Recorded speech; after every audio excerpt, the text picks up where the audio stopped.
New legislation expands recreational drone access and empowers educational use. By DroneLife staff writer Ian J. McNabb. The recent passage of the FAA Reauthorization Act through the U.S. Senate committee included some big news for recreational drone operators, with the Academy of Model Aeronautics announcing that their proposed amendments had been included in the final version of the bill.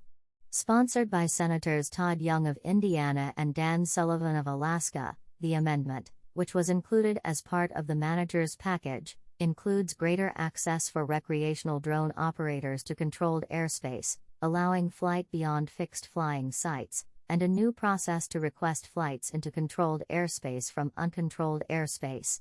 Under the previous policy, recreational drones flown in controlled airspace were largely limited to fixed flying sites, so the new provisions will be welcome news to many amateur flyers, or at least those who have drones featuring the now mandatory remote ID technology. Community-based organizations, CBOs, such as the AMA, which have become an established part of the National Airspace Management System, will now be allowed to self-declare FRIAs, FAA-recognized identification areas.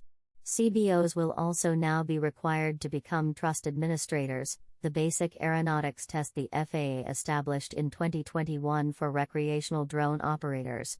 It also provides up to $1 million a year for the collaborative Know Before You Fly program, designed to ensure compliance with regulations by new drone buyers and operators, clarifies terminology, changing sanctioned events to CBO-sponsored operations and changing the term UAS to drone, and better clarifies large model operations in Class G airspace.